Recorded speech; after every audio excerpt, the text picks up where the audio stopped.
July 2000. In the calm summer waters off Canada's eastern province of Newfoundland, a sight not seen here for a millennium appears on the horizon. A fleet of Viking ships. As part of a year-long celebration commemorating the Viking discovery of North America 1,000 years ago, more than a dozen replica Viking ships have sailed here from as far away as Scandinavia. Their destination is the only authenticated Viking colony in the Western Hemisphere, Lonzo Meadows, located at the northern tip of Newfoundland. As the ships slowly sail into the bay, the waiting crowd cheers their arrival. But 1,000 years ago, the approach of Viking ships would have produced terror. When a Viking ship hove on the horizon, you send out the word, lads, look out, the Vikings are about.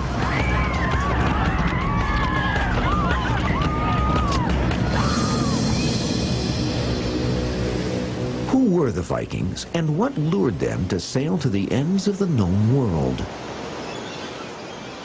The term Viking has its origins in the Old Norse word vik, meaning bay.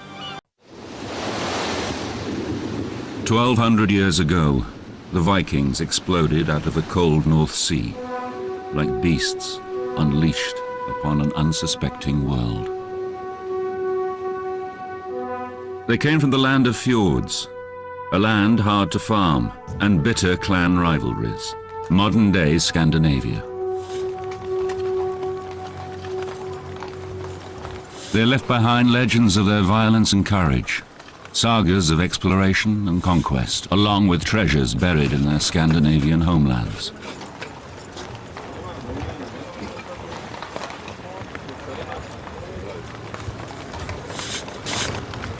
In 1880, Norwegian archaeologists made an extraordinary discovery, opening a window to the past and revealing for the first time how the Vikings truly lived and died. They found shards of strange tools, jewels and wood carvings. It was amazing. It transformed Vikings from a marauding culture of the North with supposedly horned helmets and swords descending on Europe into a people who had a civilization as complex and as artistic as any in Europe at the time. One object, unearthed at a number of burial sites across Scandinavia, revealed more about the Viking Norse people than any other.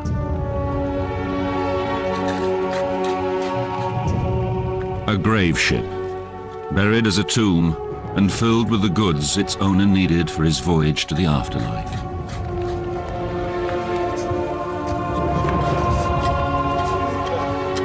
The only way to get from place to place was by boat, and they developed wonderful boats. When they first started excavating, they didn't believe that they actually sailed in these wonderful ships. They were wonderfully seaworthy, very handleable, and could, of course, they only drew about 3 inches or something and could go up rivers. One of the wonderful things that the Vikings did oftentimes with their great personages was to bury them in their ships with all the implements, because they felt that they were then going, death brought a journey. All the implements that one might need for life into eternity was put on the ship and then buried. And so it's all very well preserved. Who were these mysterious barbarians with their elaborate burials? And what drove them to dominate the Dark Ages?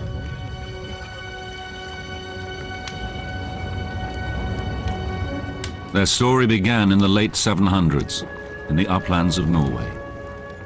We do have some indications of what life was like before the Vikings took to the sea and began their raids. They tend to be a sedentary, agriculturally oriented people who were pretty much organized around villages or clans of some sort, probably familiarly oriented, although we're not exactly sure about that.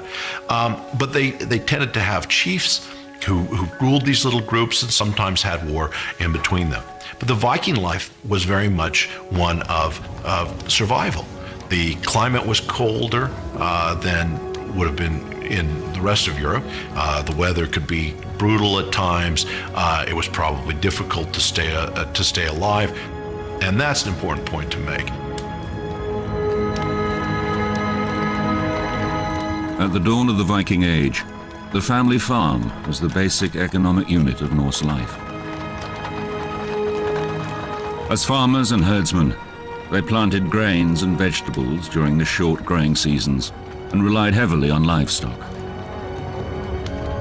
But peace in the Northland was coming to an end. The expanding Viking population needed more fertile farmland, and tensions boiled over. Inevitably, violence flared between the Viking clans. As the stronger attacked the weaker, raiders fell on farmers with axes, swords, and brutal violence. Land feuds erupted with utter lawlessness.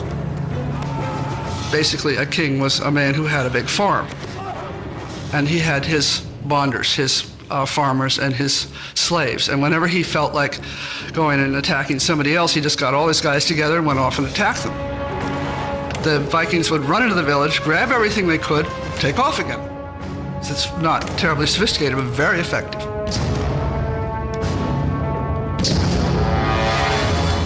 Some Vikings, however, set aside their differences and prepared to seek their fortunes elsewhere. The hands and tools that once shaped the cross beams of barns turned to another task. Along the shores of the northern inlets, boats were built. Boats that changed the lives of these people. Viking longships.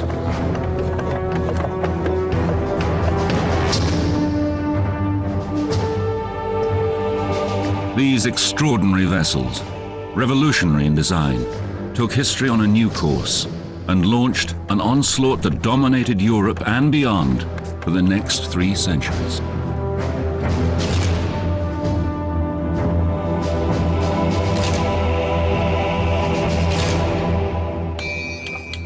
In the longship, Vikings drew on generations of boat-building techniques and seafaring skills. There would have been no Vikings without the Viking ship. And it is that evolution of that technology that allowed them to make such a mark on history. In time, they learned to make boats that were seaworthy enough to travel the North Atlantic. This was really what gave the Vikings their long reach. You could put one of these boats together in maybe a month or 6 weeks. And the design was always exactly the same. And they would make the boat either as broad as they needed for calm waters or as deep as they needed it for open oceans. And if they wanted a boat to go up the rivers of Russia or in Europe, a raiding boat that might go into the heart of the continent, they could make the same style, the same construction technique, but just a small version. They were light enough to be carried over portages, they could be dragged up rivers, and they could be sailed.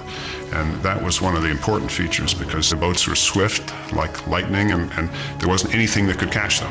It's no longer a coastal vessel like many of the Mediterranean ones were. They would make the jump from Norway to Scotland and from the Faroe Islands to Iceland and from Iceland to Greenland over open waters that were far too dangerous for coastal vessels ever to take on. And the Vikings weren't frightened by this, and they had the technology to make it happen. The result was a boat with a low draft and high adaptability, a technological marvel for its day.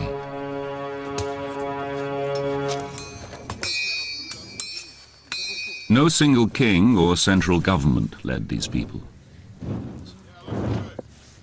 Each Norse village acted independently. Each declared its own king. The Vikings banded together on this bold mission, leaving women and children behind and taking to the seas.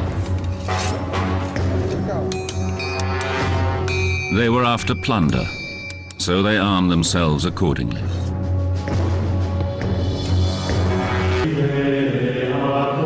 The year is 793. On the small island of Lindisfarne off the east coast of England, the monks of St. Cuthbert's Monastery are going about their daily routines. All of a sudden, out of the sea, that one element that they always saw as protecting them, came the greatest danger. The pagans from the northern region came, and overran the country in all directions like fierce wolves, plundering, tearing, and killing not only sheep and oxen, but priests, and choirs of monks and nuns.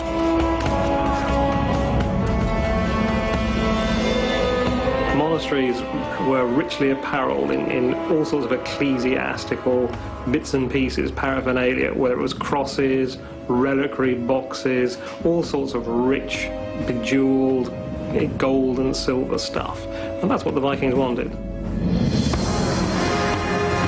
The attack on Lindisfarne is the opening salvo in a 200-year Viking assault on the Western world. From the British Isles to the steppes of Russia, from the Holy Roman Empire to Moorish North Africa, no one is safe from the heathen onslaught. The attack on the English monastery of Lindisfarne in 793 marks the beginning of an all-out offensive by Vikings, attracted by the growing wealth of Christian Europe. The beginning of the Viking Age comes at a time when Charlemagne is the ruler of Northern Europe. The scholar Alcuin, an English monk in the court of the Holy Roman Emperor Charlemagne, writes, "Never before has such a terror appeared in Britain, and never was such a landing from sea thought possible." Charlemagne built up the defenses of the continent against Viking attacks deliberately and consciously, and was able to maintain a system that prevented the Vikings from serious inroads into the continent. Following his death in 814, his son Louis the Pious was less careful. Soon, Viking ships are a familiar sight all along the northern coast of France and throughout the British Isles. Attacks are frequent and brutal. Their biggest asset was surprise. They were past masters of the hit-and-run, smash-and-grab raid. In 845, a Viking fleet of 120 ships sails up the River Seine. Led by the Danish chieftain Ragnar, their goal is the rich farmlands of the Marne Valley beyond Paris.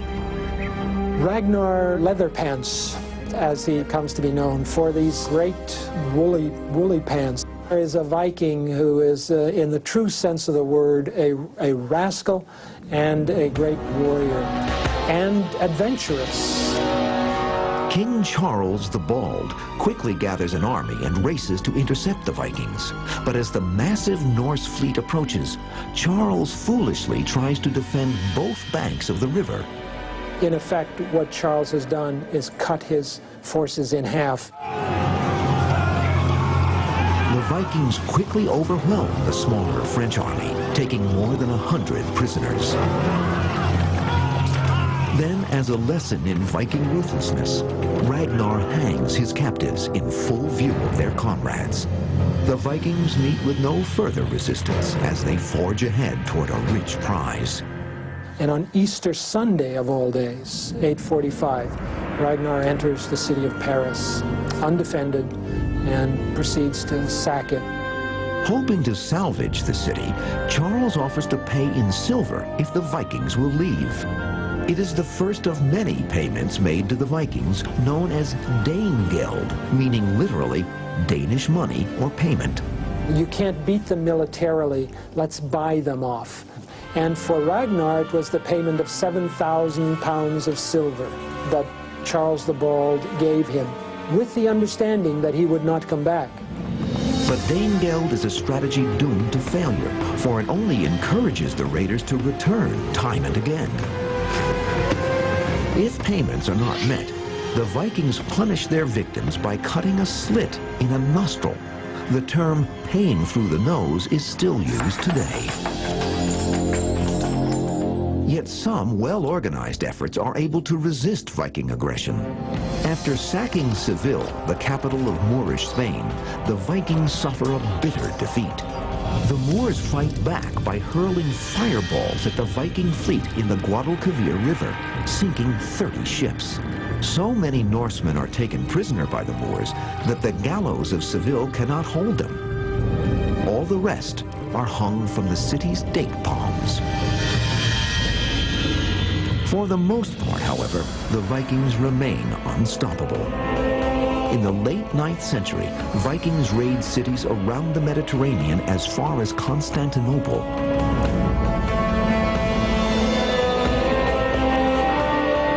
By the early 10th century, the Vikings achieved their only permanent foothold in Western Europe.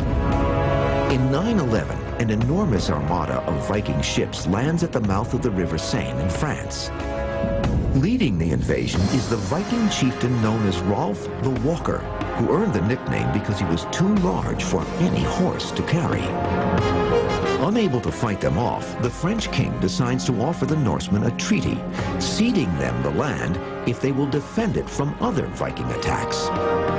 And in this treaty, Rolf, who in France comes to be known as Rollo, agrees to convert to Christianity in return for settling the lands at the mouth of the Seine. The new kingdom, destined to be the most powerful in Europe, is named for the French term for the Vikings, Nordmanni, or Normandy. By 912, Rollo and his men make good on their bargain by converting to the Christian faith. But the Norse way of life does not thrive here. The Vikings tended to assimilate very rapidly. Those people who went abroad on ships, especially to Europe, taking lands by force in England and in France and places like that, they were basically young men, and they took native wives. Within a few decades, even the Norse language is all but forgotten. And yet, the Viking taste for conquest would not die.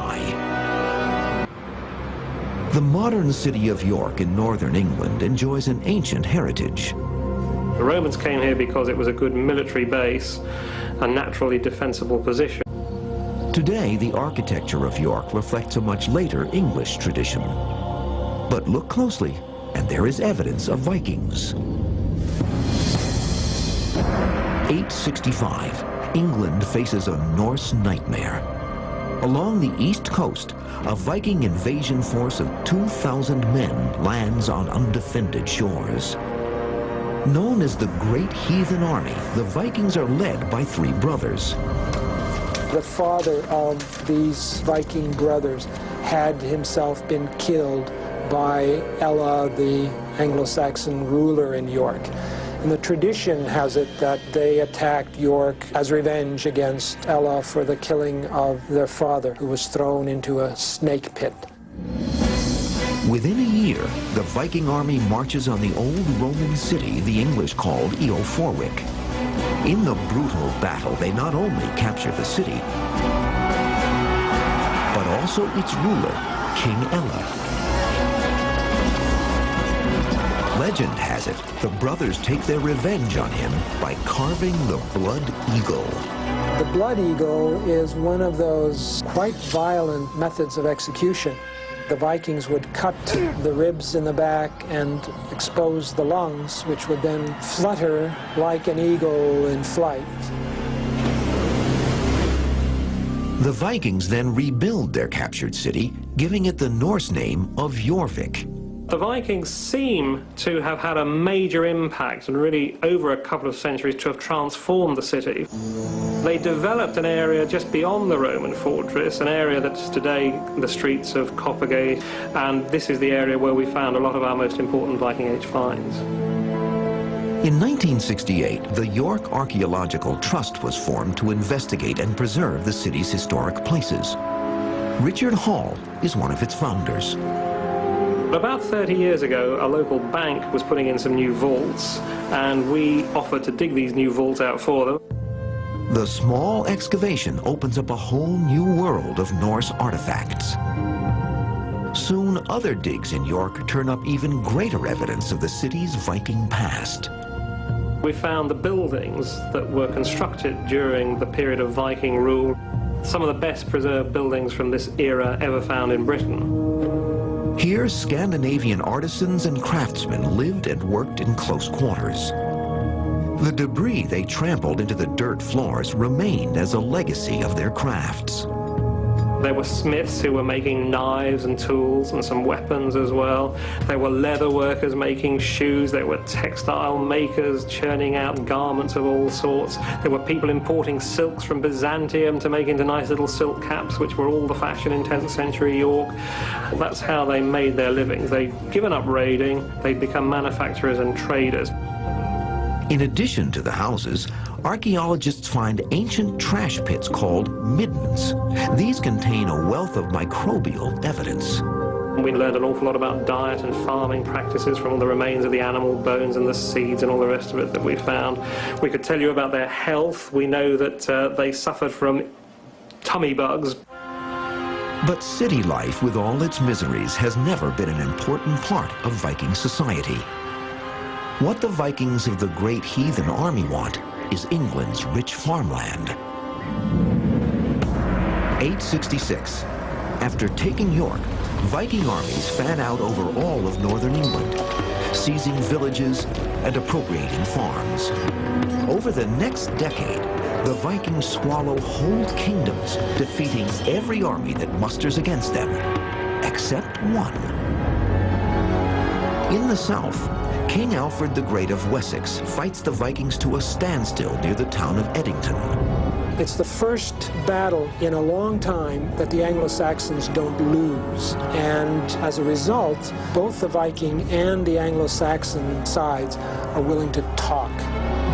In the Treaty of Wedmore, King Alfred grants the Vikings all territories north of the Thames River, nearly half of England at that time. Because in that area they had settled and Danish customs and Danish laws were now in operation, that area became the Danelaw. The Danelaw is soon an attractive colony for Norse settlers. But unlike those who settled in Normandy, they bring their families with them, as well as their language and culture. When you go out into the countryside around, you pass through villages that have Viking age names. They have Old Norse elements in their place names, and they were actually created, we're now beginning to realize, in the Viking period. Governed by local assemblies known as things, the Vikings of the Danelaw leave a lasting impression on the English system of law and government, such as the advent of 12-man juries. It is a system where the Vikings, to settle a dispute, will have 12 individuals who speak for one side or the other. But as in other Norse-held territories, the Vikings of the Danelaw begin to blend in with the native population. Old English and Old Norse are mutually intelligible. They probably conversed with each other. An Anglo-Saxon could live in one part of a valley, a Viking in the other. There was intermarriage between families of Norse and Anglo-Saxon origin. The two languages also begin to merge. Many Viking words and phrases are adopted by the English, as well as aspects of Viking culture. The Yule log celebration is based on a pagan Viking ceremony, and Father Christmas is a Christianized version of an ancient Viking hero. By the end of the 10th century, the vast majority of Vikings in England have converted to Christianity. The result is a break in ties to their homelands and a lessening of Viking raids throughout the British Isles. But why did Vikings so readily convert to another faith? One reason may have been the dark nature of the Viking religion. The end of the world for the Vikings was called Ragnarök, and it means the doom of the gods. And Norse mythology is quite different from most mythology in that it starts out with the basic understanding that the gods will be destroyed by their enemies. It's usually rather the other way around. And the gods are thus not immortal. Though local cults varied, the main gods of the Viking religion were common to all Scandinavia. There was Odin, the god of war, Thor, the god of the rains and the sky. And then there were the major gods of fertility, Freya and Freyr, who are a twin pair. And women tended to worship Freya and men Freyr. And they were also connected with the fertility of the fields and the fertility of the families. But overall, the Viking gods are a grim lot, at times demanding blood sacrifice, not only animals, but people. One chronicle of a 10th century pagan ceremony in Uppsala, Sweden, records that 99 people were sacrificed in one afternoon. But the bloody trappings of paganism soon alienated their English and French neighbors, and that was bad for business. Clearly, Christianity was the coming thing by 1000. Virtually everybody in Northwestern Europe who had wealth, who had power, was Christian. If you were holding to pagan beliefs and pagan religion, you were going to be outside not only of religiously, but also economically and politically. The conversion to Christianity, once it was in place, was one of the reasons for the end of the Viking Age. But in England, the death blow would be dealt by a familiar enemy. The Norman invasion of 1066 at once transforms England into a centralized monarchy modeled on French feudal order and officially brings an end to the Viking Age. The renowned Bayeux Tapestry, commemorating the Battle of Hastings, depicts the English king Harold Godwinson losing his kingdom and his life. William the Bastard, the victorious Duke of Normandy and a direct descendant of the Viking Rollo, is forever after known as William the Conqueror. Ultimately, rather ironic that this Viking descendant brought the French language, in many ways the French culture, but when you look at the Bayeux Tapestry, you can see it may have been French, but it was very much Viking as well. Although the Normans are shown with French-style armor and weapons, their ships are of Viking design.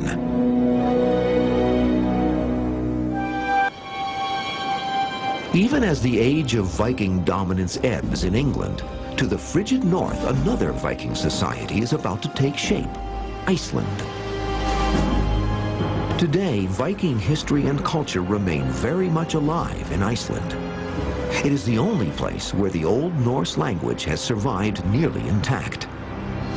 Deep in an underground vault beneath the Arni Magnusson Institute of Reykjavik are kept a treasury of stories, a history of the Viking Age passed down by the Vikings themselves, the Icelandic sagas. The Vikings were great storytellers. There were long nights, long winters, and we know that they told stories at home. We know that they told stories in the Viking encampments. The sagas make up one of the richest literary traditions of medieval Europe. Written on vellum, a form of calfskin scraped paper thin, the sagas are family histories, as well as tales of war, blood feuds, and dangerous voyages into the unknown. A lot of the sagas talk about lands being discovered by accident as people were blown off course. One of the sagas tells the tale of a Norwegian named Floki who set sail in the year 860 with the hope of founding a new colony. The traditional story of how Iceland got its name was a nasty surprise that an early explorer got. Coming to Iceland, expecting to find that this was a warm and friendly place, the story is given that he didn't collect enough fodder to get his animals through the first winter. And then, seeing the land still snow-covered, gave the country its name today, rather unfairly. But Floki's party is not discouraged by Iceland's forbidding name. By 870, the literary sources tell us that the great immigration to Iceland began, and this was one of the great movements of peoples across the Atlantic.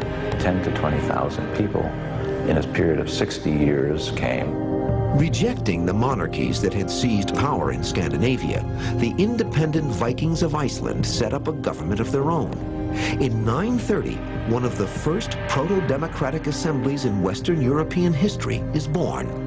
The Icelandic Althing. The Althing met for 2 weeks in June every year, and all the chieftains of Iceland, with a following of freemen who then worked as judges, had to come to the Althing.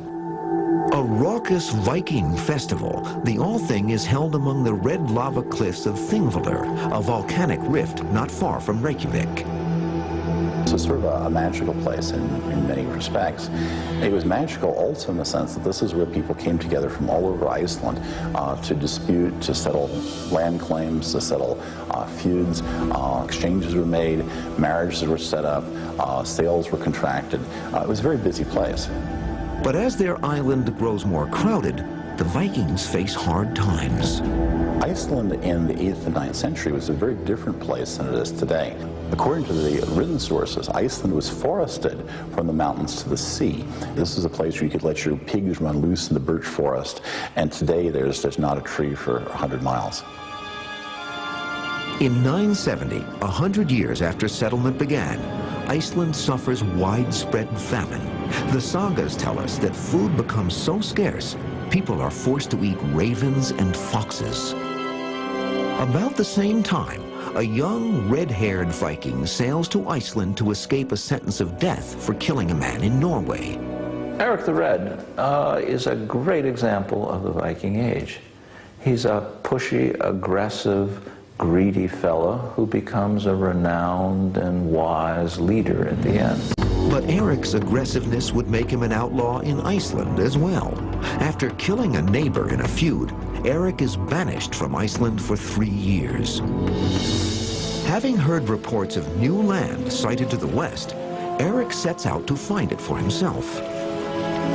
For months, Eric and his crew explore the icebound coast of what they believe is a large peninsula, but they find no land suitable for settlement until they round its southern tip.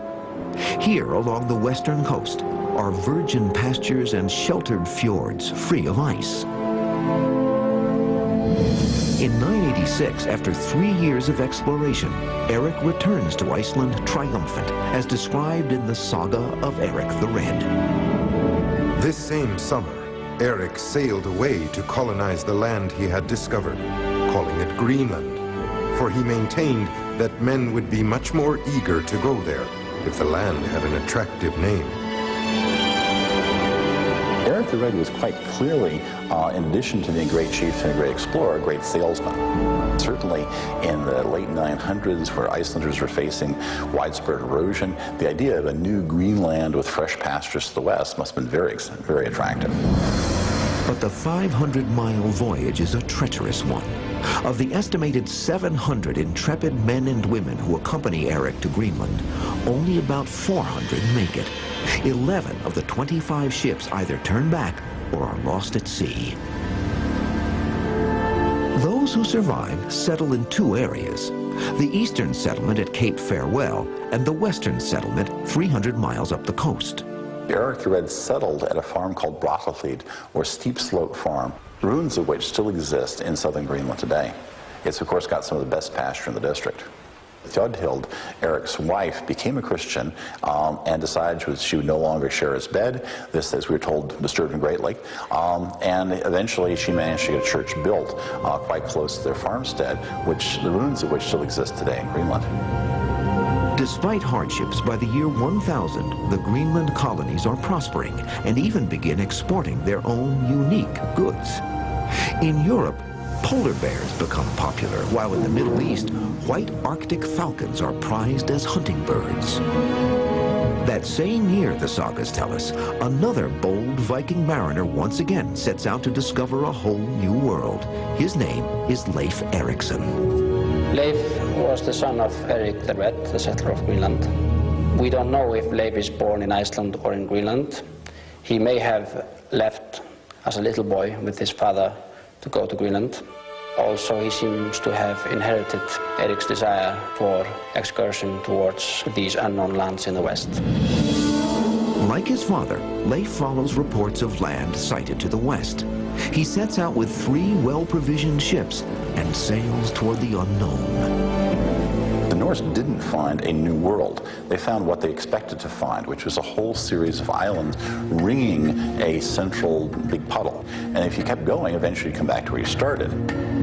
Crossing the Davis Strait, Leif Erikson's first landfall is on a rocky shore, most likely Canada's Baffin Island. He names it Helluland, meaning land of stone slabs. Turning south, the expedition comes upon a coastline dense with timber. Leif calls it Markland, or woodland. This almost certainly is the forested coast of Labrador. But the whereabouts of their next stop has become the subject of intense speculation. Here, the sagas say, the Norsemen find a rich land with many trees, grassy meadows, and rivers teeming with salmon. Leif and his men decide to settle in for the winter and build an encampment of turf houses. One day, while some of the men are out exploring, they find wild grapes growing in the forest. Delighted at the unexpected discovery, Leif names the area Vinland, meaning wineland. One of the interesting aspects of the Vinland debate is the origin of the name itself, Vinland, Vinland. The problem is wild grapes don't grow north of the St. Lawrence River, and the waters further south are too warm to support Atlantic salmon. These details in the story have led to theories that place Vinland as far south as Cape Cod. The Old Norse word for meadow is Vinland, which is a short vowel, as opposed to Vinland, which is the long vowel. And Vinland may mean meadowland or pasture land rather than wineland. In the late 1950s, archaeologist Helge Ingstad and his wife Anna begin a search for evidence of a Viking presence in North America. Following clues in the sagas, they sail down Canada's east coast looking for a place with the same features as Vinland. Their quest would ultimately lead them to the northern tip of Newfoundland, to a place called Lawns o' Meadows. Here, the Ingstads find the foundations of nearly a dozen turf houses built in the Norse style. Further proof of the site's Viking origins comes when they unearth two tiny artifacts: a pin used to attach a cloak at the shoulder, and a spindle whorl, a device for spinning wool, both unquestionably of Viking design. Could this be Vinland and the ruins of Leif's houses as described in the sagas? Most experts agree the site at Lawns o' Meadows is only a waypoint on the Norse route to Vinland further south. It's a definitely Norse settlement, but perhaps one of the most important things about it is how brief the occupation is. It's quite clear that this was occupied for a few years at most, maybe a decade or so.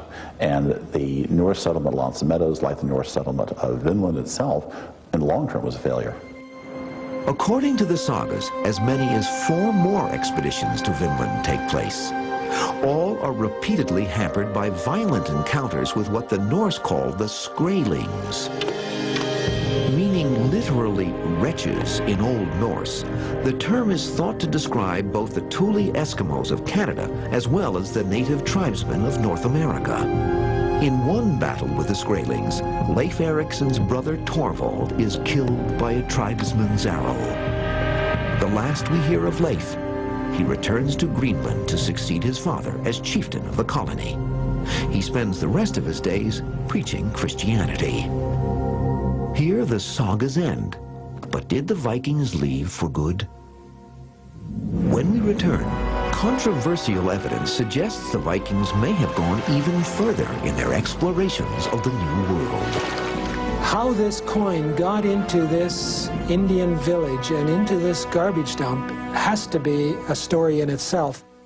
Some days of our modern week are named after Viking gods.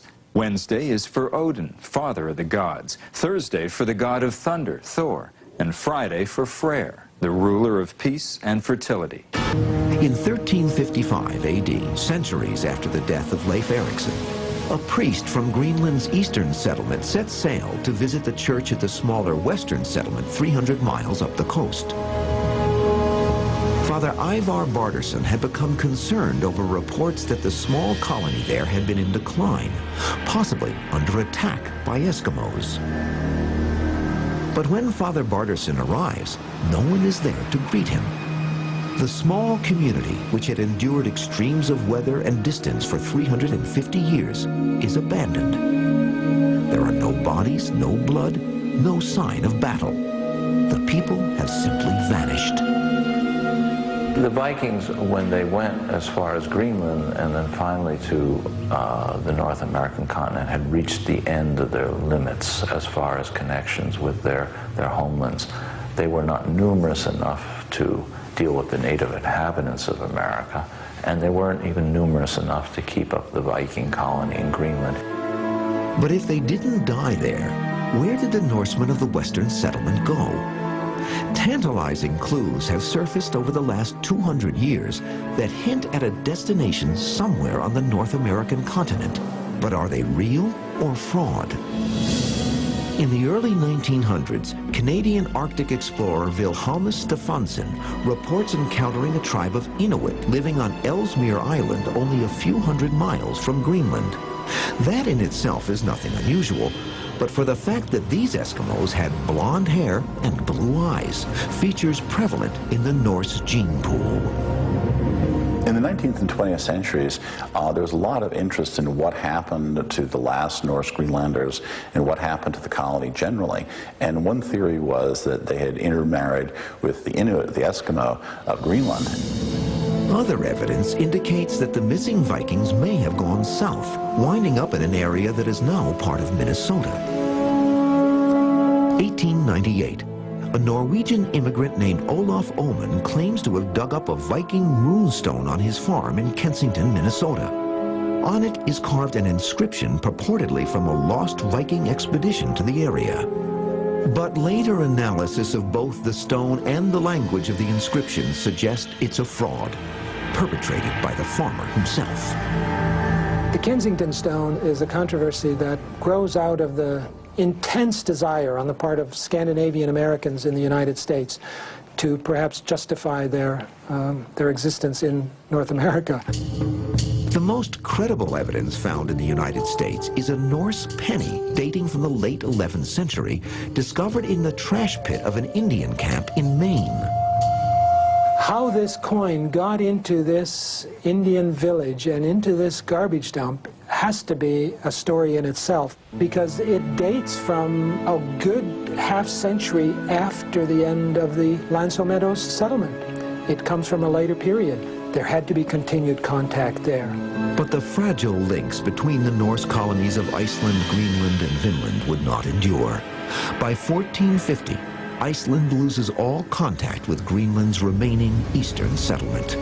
1300 to the 1600 is a time that's often called the Little Ice Age. The danger is essentially not just from storms, but from drift ice. Small chunks of ice which come down from the northern flows are extremely dangerous to wooden ships. Iceland, too, suffers bitterly from the change in climate, but it would survive as the last outpost of Viking culture outside Scandinavia.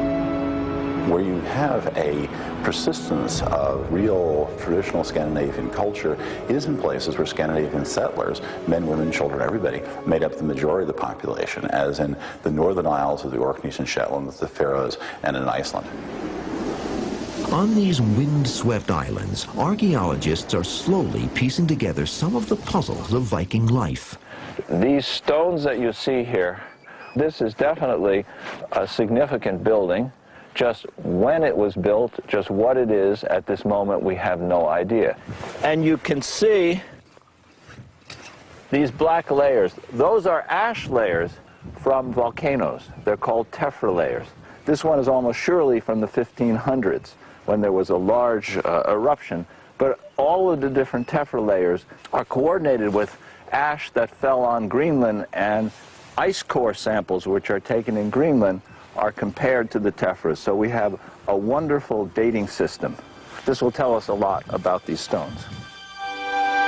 The traces of the Vikings that remain in the volcanic soil of Iceland, or beneath the streets of York, or the turf of Newfoundland, reveal the Vikings to be much more than the marauding horde that medieval propaganda has made them out to be.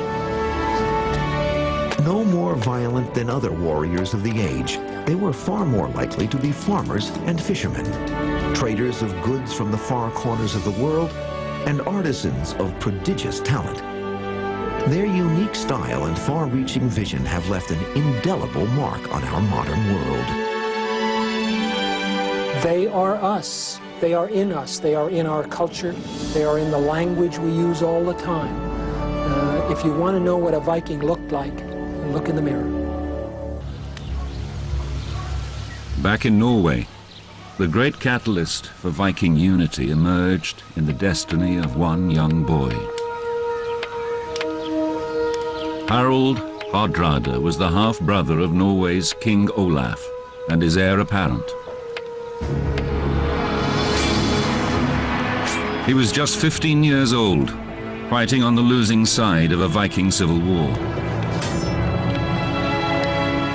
But Harold returned to extract his revenge and wrote his own history in the blood of his enemies. The Vikings spread like a murderous plague across Europe.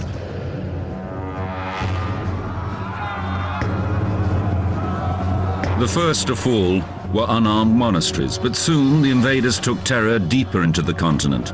Eventually, the Vikings turned upon themselves. Norway was locked in civil war. In 1030, the Battle of Stiklestad pitted forces loyal to current Danish ruler Knut the Great against Norwegian King Olaf.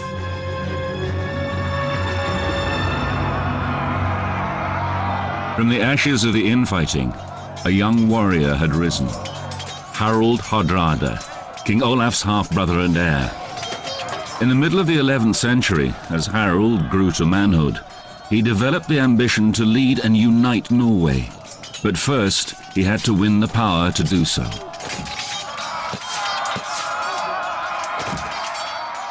Harold was an interesting character. He begins his Viking regime, if you will, when he's a young man. At 16, he's wounded in a battle that will eventually take his royal brother's life, and he is to flee. Harald Hardrada faced exile in the faraway northern lands. He headed to Sweden, and then eventually to Kiev, a thriving trading city in what is now the Ukraine. In 1031, he followed the route of the Swedish Vikings, who had established trading centers during the previous 2 centuries to access exotic eastern goods. The Swedes came as violent raiders, but stayed to become traders. Through trade, Kiev connected the Norse world with the wider world of the East. When they find coin hoards of this period, the coins are from all over the world. And they found like little statues of Buddha in the ruins of Hedeby. And these were the connections of these people. They're far more important because of this than because of the bash 'em smash 'em stuff. Harold realized that without a market for his plunder, his power was limited.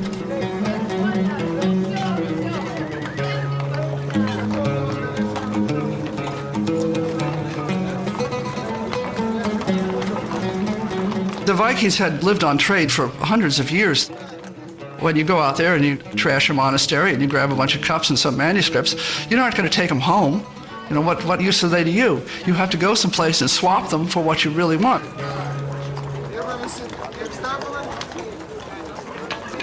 But material goods made up only part of the trading. The Vikings also dealt in men. As slave masters, they traded the men and women captured in their raiding parties. Women died in those days at an appalling rate in childbirth, so you had a constant resupply with women, and they would seize the girls and carry them off and undoubtedly rape them, and then take them to slave pens and sell them off. But despite Kiev's economic lessons, Harold had not come this far to seek his fortune in the marketplace. He must also assume the mantle of a warrior and learn the skills that would make him a king.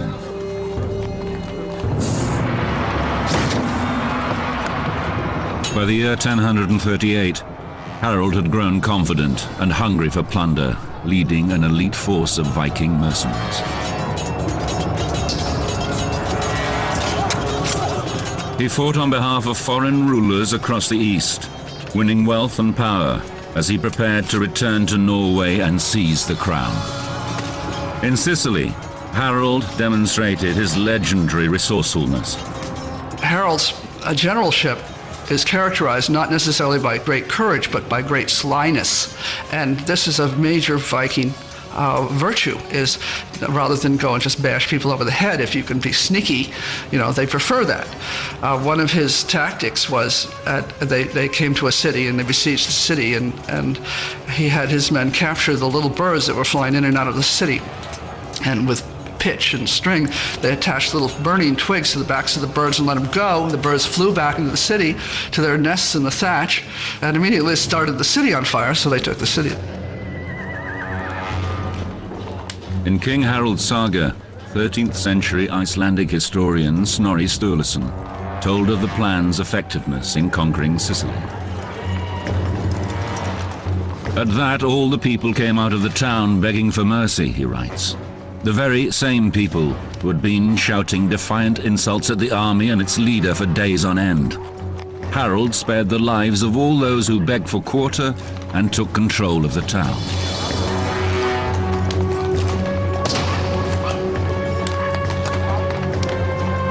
After nearly 15 years, the cunning Harald had amassed the reputation and wealth he needed to at last lay rightful claim to his fractured native lands.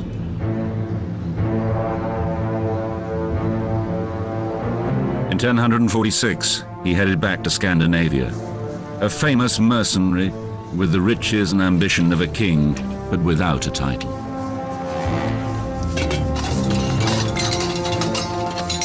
As next in the line for the throne of Norway, he was ready to stake his claim.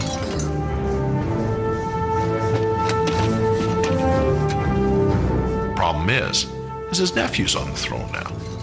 And so in order to reclaim it, he has to do a little dealing. All right, what do? He's a pretty politically astute individual, and so, of course, he makes a deal with his nephew that they can co-rule the throne. That works. Nephew dies in a year. We don't have anything to suggest that Harald puts him to death, although there are certainly accusations that are thrown in this direction. Harald doesn't deny them. And ultimately, Harald is now back in charge of Norway. With Harald's claim to the throne completed, he moved to assure his power remained unchallenged. In 1047, he set out to obliterate his adversaries. In a brutal mixture of tactics and vengeance, Harald unleashed an unholy fury against all who opposed him.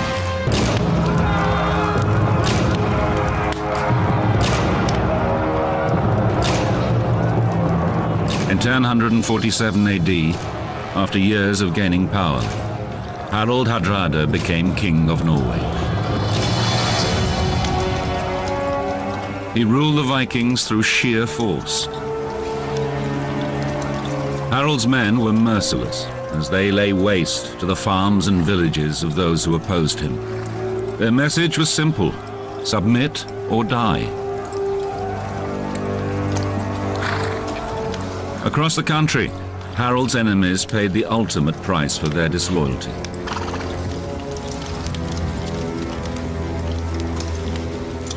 In King Harald's saga, the king celebrated his insatiable cruelty in his own words.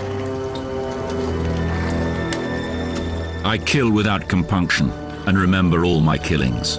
Treason must be scotched by fair means or foul before it overwhelms me. The oak trees of insurrection grow from the acorns of treachery.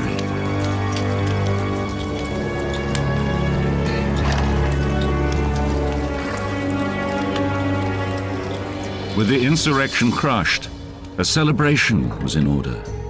King Harald's faithful supporters filled his longhouse for a lavish celebration. If you had a lot of money, if you had lots of gold, you were a very big he in the Vikings because you gave it away to people. This was how they accumulated their armies. Well, you've got to feed these guys, and also you've got to be able to lay gold on them because that's what they want. You have to be able to hand them a gold ring when they do something wonderful, or give a Skald a gold cup or something. So you have to have a huge amount of treasure, and if you have a huge amount of treasure, then you become an important guy, and which is the whole point of Harald in going through these palace plunders, which was where you accumulated a lot of gold. The Viking lord was a man who attracted men to him by power of personality, and he had to have a reputation for victory, for getting out there, taking you someplace, getting you a big victory, and not getting you killed. So men accumulated at these halls, and they would have huge feasts, and everybody got lots of gold, and everybody drank lots of mead, and then every once in a while they'd all get together and take their swords and go off and kill somebody. But for the most part, it was this great Viking hall thing that was kind of the center of Viking life. In the Great Hall, Viking political deals were made, allegiances forged, and power wielded. It was a very fluid system that allowed Vikings to take advantage of, whatever the situation was, and to move and reformulate. And it could flip over in an instant if a leader fell or was killed in battle or humiliated or something happened, and somebody else would rise up immediately, often from a totally different direction. With Kiev as his model, King Harold set out to create a major trading center at a strategic seaside town where goods from all over the world would be available. The town was Oslo, destined to be one of the region's great ports.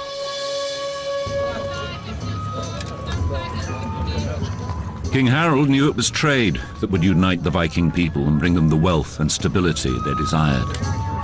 The markets of Oslo brimmed with goods from Viking farms, wheat and vegetables, furs and fabrics. Viking longboats brought back goods from all over the known world: spices, gold, textiles, precious stones, and slaves.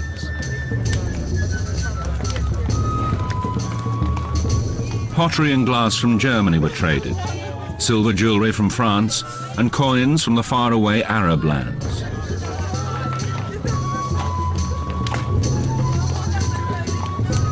The Viking people became shrewd merchants as Oslo grew and prospered.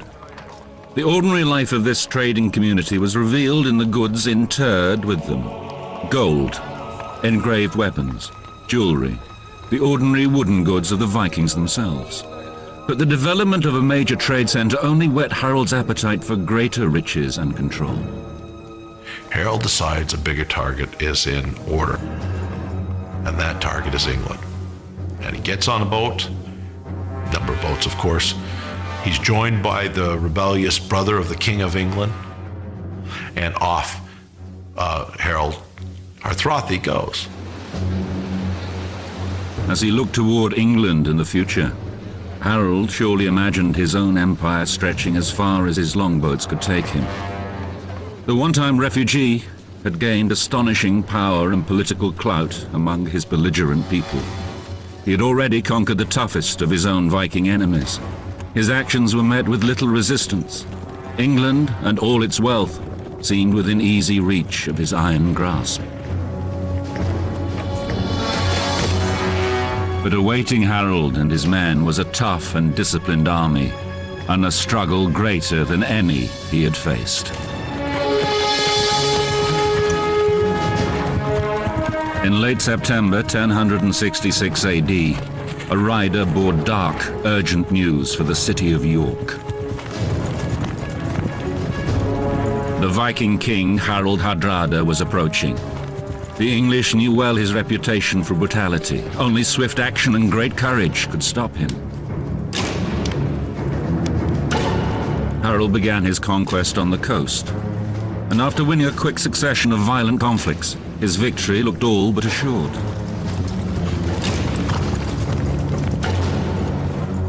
York seemed prepared to surrender.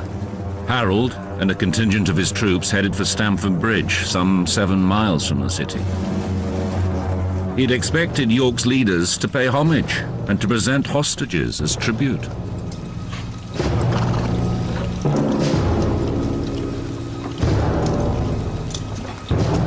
In fact, Harold was so convinced that the north of England was already his, he had less than the full complement of his men with him. And they left behind their armor. But the English were not so casual. Their king, Harold Godwinson, marched his soldiers in double time through the forest to cut off the Viking army. The swordsmen wore chainmail, and the archers were well armed.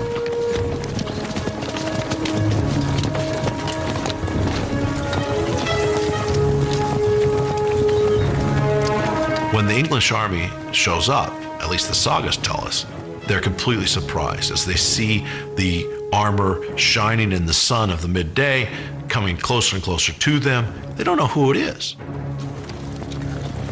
But as it gets closer and closer, they recognize who it is.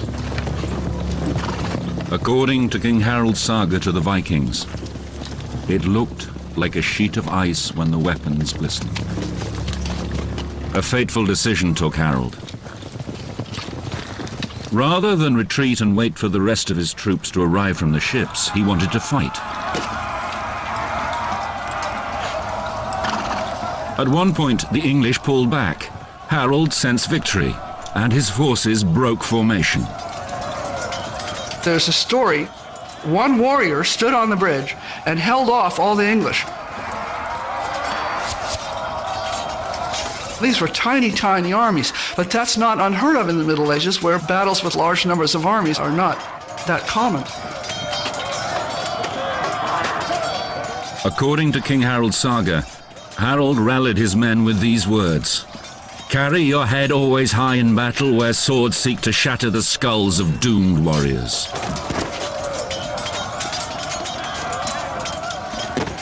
The guy on the bridge held them off.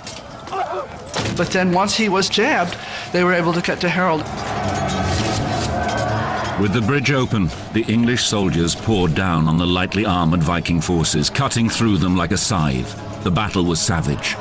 The Viking used all their skill and courage, but one after another the Vikings fell, their blood soaking into the English soil in an appalling slaughter.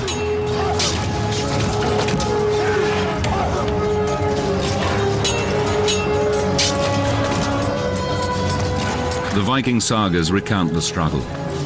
The fight-sharp leader's heart wavered not. The strong king showed all the greatest courage in the thunder of the fight. His bloody sword wounded the enemy to death. In the midst of the battle, an arrow, well aimed or guided by fate, lodged in the throat of Harold Hardrada. Harold's reinforcements arrived late in the day, too late. Outnumbered and outmaneuvered, the Vikings faced an almost total rout. By nightfall, the Viking defeat was absolute. Harold Hardrada arrived in England in September 1066 with thousands of soldiers and the grandest ambition, but found only ruin and death. Harold Hardrada had 270 ships to bring over his army from Norway, and only 30 returned. In the decades following, the Vikings continued their sporadic attacks, but none reached as far or came so close to empire as Harold at his last stand. In a matter of weeks, a new era of European history took hold. By the time of Harold's death in 1066, Viking influence had spread deep roots throughout world culture, trade, and history, and sowed the seeds of Viking downfall, assimilation, their absorption into the lands they colonized, and the spreading, unifying force of Christianity brought about their end as much as any single defeat in battle. Essentially, Europe's history changes. Russia is now Russia, land of the Vikings. The Rus were Vikings. Normandy is now land of the Normans. The Normans were Vikings. Ultimately, the Normans would conquer England. And so their legacy is extensive in the history of Europe. As warriors, as settlers, as explorers and traders, Vikings were agents of an extraordinary social and political change, spurring global economic growth and the fortification of Europe, along with the development of national identities, advances in shipbuilding and navigation. Their brutal raids gave Vikings an enduring reputation as barbarians, but in their quest for opportunity, for riches and control, the Vikings didn't destroy Western civilization. They enriched it.